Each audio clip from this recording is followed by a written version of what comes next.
Усім прывітанне. Вялікі дзякуй усім, хто застаўся падпісаным пасля доўгай паўзы. І сёння мы пагаворым пра кантынент, які пакуль не асвячаўся на канале, а менавіта пра Афрыку. Калі мы гаворым пра Афрыку, то можа падацца, што ёсць адносна паспяховая паўднёва-афрыканская рэспубліка на поўдні, Туніс, Марока ды Егіпет на поўначы, багатыя нафты ды людзьмі Ніерыя ў цэнтры, а ўсё, што вакол, гэта бясконцы шэраг мясцовых царкоў ды ваенных хунт. Аднак сёння мы пагаворым пра краіну унікум, Батсвану, адну з самых нечакана паспяховых краін кантыненту, і пра тое, якое гэта атрымалася. Хаця пачатковыя дадзеныя Батсваны былі, мякка кажучы, не вельмі. Пасля набыцця незалежнасці ў 1966 годзе краіна была ў пяцёрцы з самых бедных краін свету, мела ўсяго 12 кіламетраў асфальтаваных дарог, амаль ніякай інфраструктуры. У краіне было толькі 22 чалавекі з вышэйшай адукацыяй і толькі 100 чалавек сярэдняй. І гэта на ўсю краіну. Да таго, што давалася жудаснае геаграфічнае становішча, без выхаду да мора, амаль поўная адсутнасць рэк і адна пустыня Калахары навокал. Сітуацыя была настолькі дрэнная, што мясцовыя ўлады былі вымушаны пастаянна звяртацца да былой метраполіі Вялікабрытаніі за фінансавай дапамогай, каб хоць неяк згадзіць канцы з канцамі. З плюсу было знойдзена велізарнае радовішча алмазаў. Батсвана знаходзіцца на другім месцы ў свеце па іх запасам і па іх здабычы.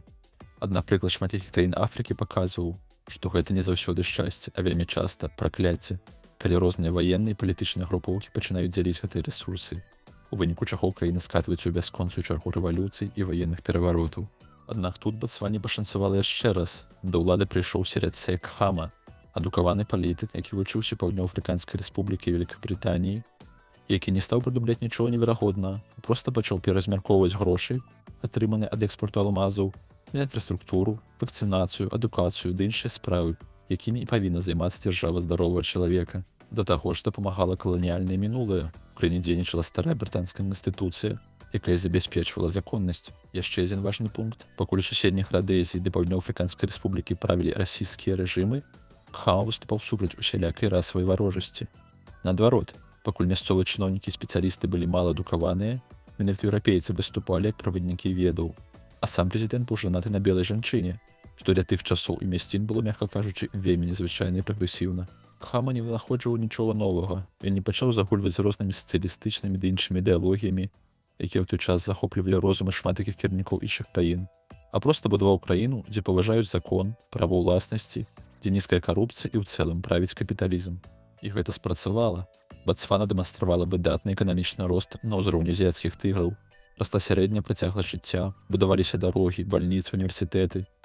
Па індэксу эканамічнай свабоды Батсвана зараз стаіць на ўзроўні США ці Іспаніі, а сітуацыя з карупцыяй нават лепш, чым у Італіі і Польшы. Сярэдняя зарплата ў краіне крыху вышэй за $500, што нядрэнна нават па меркам некаторых еўрапейскіх краін, не гаворачы ўжо пра афрыканскі ўзровень. Так, безумоўна, Батсвана не рай на зямлі, у краіне шмат праблемаў, такіх высокае беспрацоўе, высокая няроўнасць, вялікая залежнасць ад алмазаў. Таксама пад кіраўніцтвам мінулага ўраду дэмакратычныя каштоўнасці былі даволі моцна пад пагрозай. Пасля новых выбараў у мінулым годзе пагроза, падаецца, мінавала. Таксама краіна пакутвае традыцыйнай афрыканскай бяды, як СНІД. Але пакуль у краіне працуе закон і дзяржаўныя інстытуты, падаецца, што з усім гэтым Батсвана можа справіцца. Будзем назіраць. Калі ласка, стаўце лайкі і падпісвайцеся, калі вам спадабалася, і да сустрэчы ў новых відэа.